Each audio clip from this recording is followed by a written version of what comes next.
بسم اللہ الرحمن الرحیم۔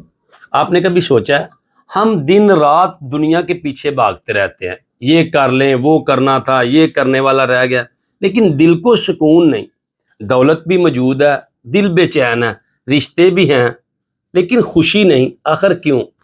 نبی کریم صلی اللہ علیہ وآلہ وسلم نے ارشاد فرمایا جس شخص کو دنیا کی فکر لگی ہو، اللہ تعالیٰ اس پر اس کے معاملات کو الجھا دے گا اور محتاجی اس کی نگاہوں کے سامنے کر دے گا، اور پھر دنیا سے اس کو وہی ملے گا جو اس کے حصے پہ لکھ دیا گیا تھا۔ لیکن جس بندے کا مقصد آخرت ہو، اللہ تعالیٰ اس کے معاملات کو درست فرما دے گا اور اس کے دل کو بے نیازی عطا فرمائے گا، اور پھر دنیا اس کے پاس ناک رگڑتی ہوئی آئے گی۔ میرے بھائی، دنیا کے معاملات کو چلائیں، لیکن دنیا کو اپنا مقصد نہ بنا لیں۔ اصل جو سکون ہے وہ دولت اور شہرت میں نہیں، بلکہ آخرت کو اپنا مقصد بنانے میں ہے۔ اللہ تعالیٰ مجھے اور آپ کو اپنی آخرت سنوارنے والا بنا دے۔